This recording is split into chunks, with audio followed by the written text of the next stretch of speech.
L'histoire de Barack Hussein Obama commence le 4 août 1961 à Honolulu, dans l'État d'Hawaï, aux États-Unis. Anne Dunham, sa mère, est née dans le Kansas. Son père, Barack Obama Senior, est originaire du Kenya. Le petit Barack a 2 ans et ses parents se séparent. Avant de partir, son père assure qu'il reviendra, mais il ne tiendra jamais sa promesse. En fait, Barack comprendra plus tard que son père a refait sa vie au Kenya et qu'il a eu de nombreux autres enfants. Le jeune Barack ne reverra en vérité son père qu'une seule fois, furtivement, à 10 ans.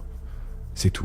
Anna Dunham retrouve l'amour auprès de Lolo Soetoro, un étudiant indonésien à Hawaï. Alors, elle suit son nouveau compagnon à Jakarta, en Indonésie, en 1967. Le petit Barack Obama n'a que 6 ans et s'installe avec sa mère et son beau-père à l'autre bout du monde. En 1970, la petite famille s'agrandit. Barack a une petite sœur, Maya. Finalement, après quelques années en Indonésie, sa mère tient à ce qu'il reçoive une éducation américaine. Eh bien, c'est finalement sa grand-mère maternelle, Madeline, qui accepte de le recevoir, d'assurer et de financer son éducation. Barack Obama grandit donc dans une famille blanche. Il en est convaincu, il est un petit blanc à la peau noire. À 18 ans, Barack Obama veut découvrir le monde, voler de ses propres ailes. Il quitte le nid familial d'Hawaï, direction la Californie. Assez vite, on remarque que ce nouvel arrivant a quelque chose en plus. Il est naturellement cool.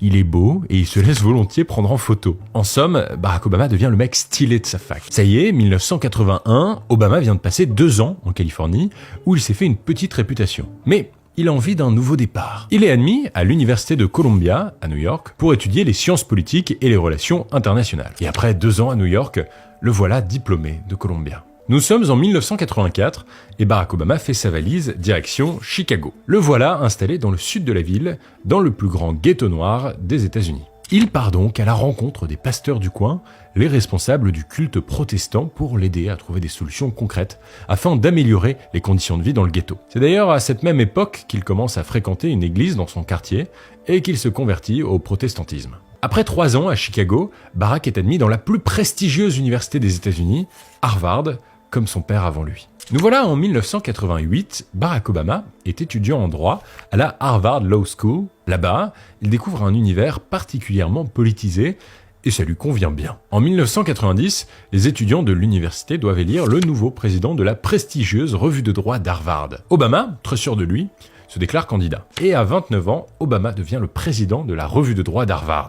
Pendant ses études de droit à Harvard, Barack Obama doit faire un stage dans un cabinet d'avocats. Chicago lui manque. Alors, il se sert de son stage pour retourner là-bas, et comme il est l'un des meilleurs élèves de la Harvard Law School, il décroche donc assez facilement son stage. Dès le premier jour, il rencontre sa maîtresse de stage, une certaine Michelle Robinson. Et au cours de son stage, progressivement, Barack Obama et Michelle Robinson se rapprochent, deviennent un peu complices. Au début de l'année 1992, les tourtereaux font un voyage important pour eux, puisqu'ils se rendent au Kenya, l'occasion pour Barack de présenter sa famille paternelle à sa future épouse. Nous arrivons en octobre 1992, Barack et Michelle Obama se marient.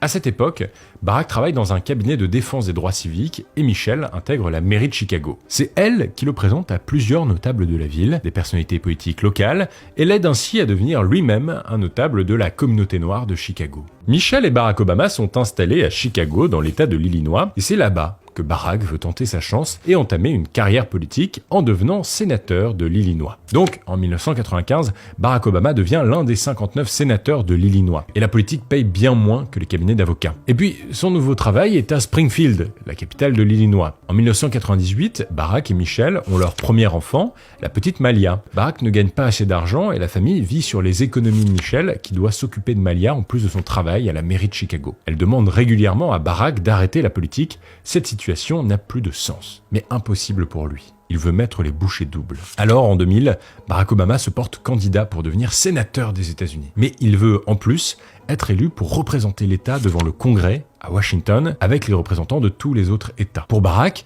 la bataille s'annonce compliquée. Son adversaire est Bobby Rush, un vieux nom des actions militantes pour la cause des Noirs américains. La stratégie de Bobby Rush est de montrer que Barack Obama n'a rien fait pour les habitants de la région, que c'est un petit étudiant de l'élite d'Harvard, élite blanche. Force est de constater qu'Obama n'est pas convaincant.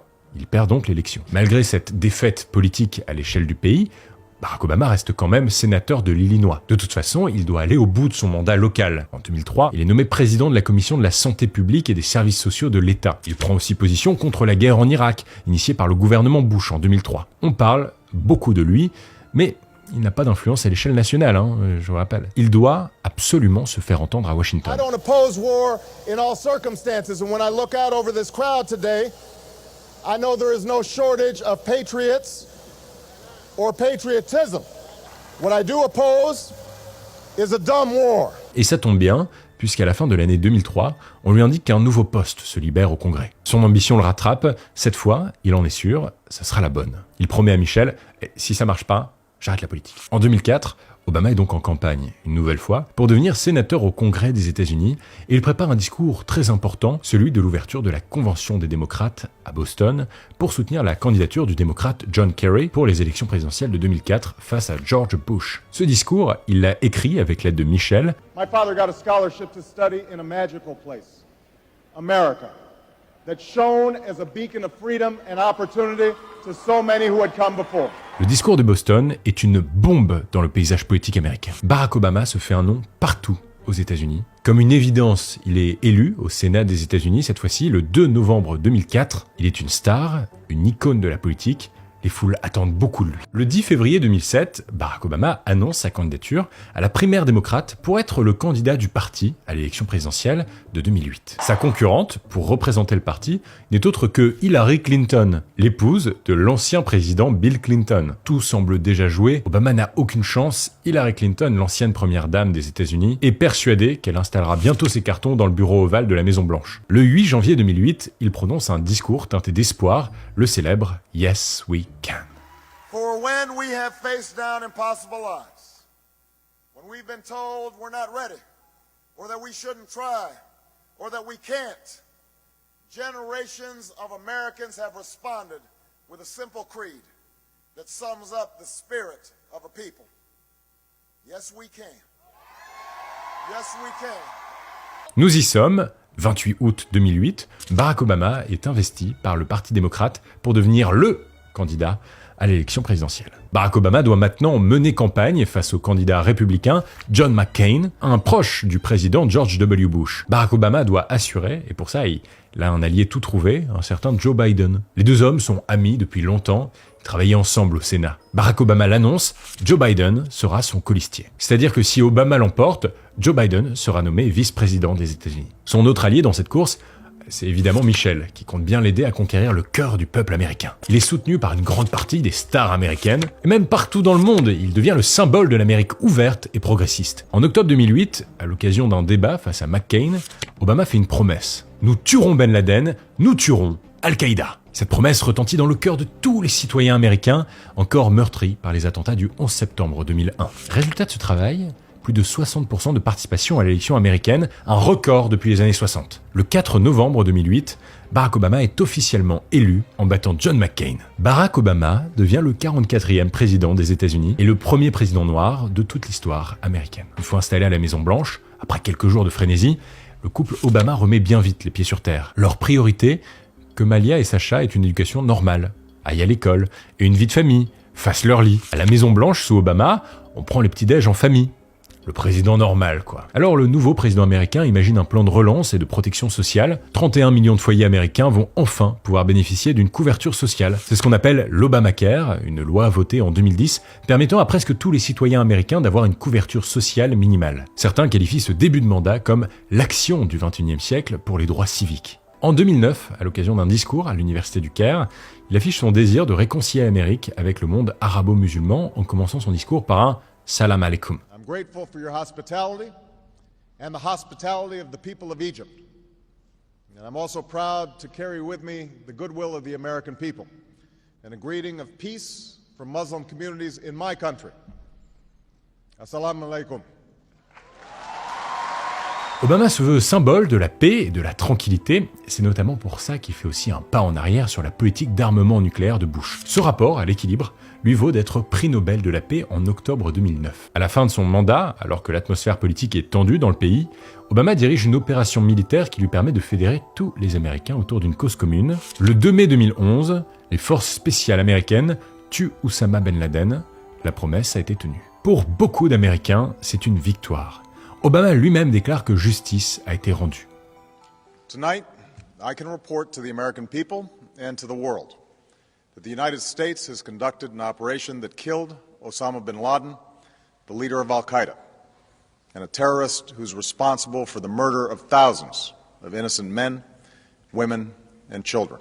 Après ce premier mandat en tant que président des États-Unis, Barack Obama se porte candidat pour un deuxième mandat. Il mène alors campagne face au candidat républicain désigné, Mitt Romney. La période d'affrontement est ponctuée de 4 débats télévisés et assez rapidement, Barack Obama prend le dessus. Ainsi, malgré les polémiques autour de son premier mandat, il est réélu le 6 novembre 2012. Sa victoire, Obama la célèbre d'abord sur les réseaux sociaux et pendant ce deuxième mandat, Obama poursuit les travaux qu'il a engagés 4 ans plus tôt.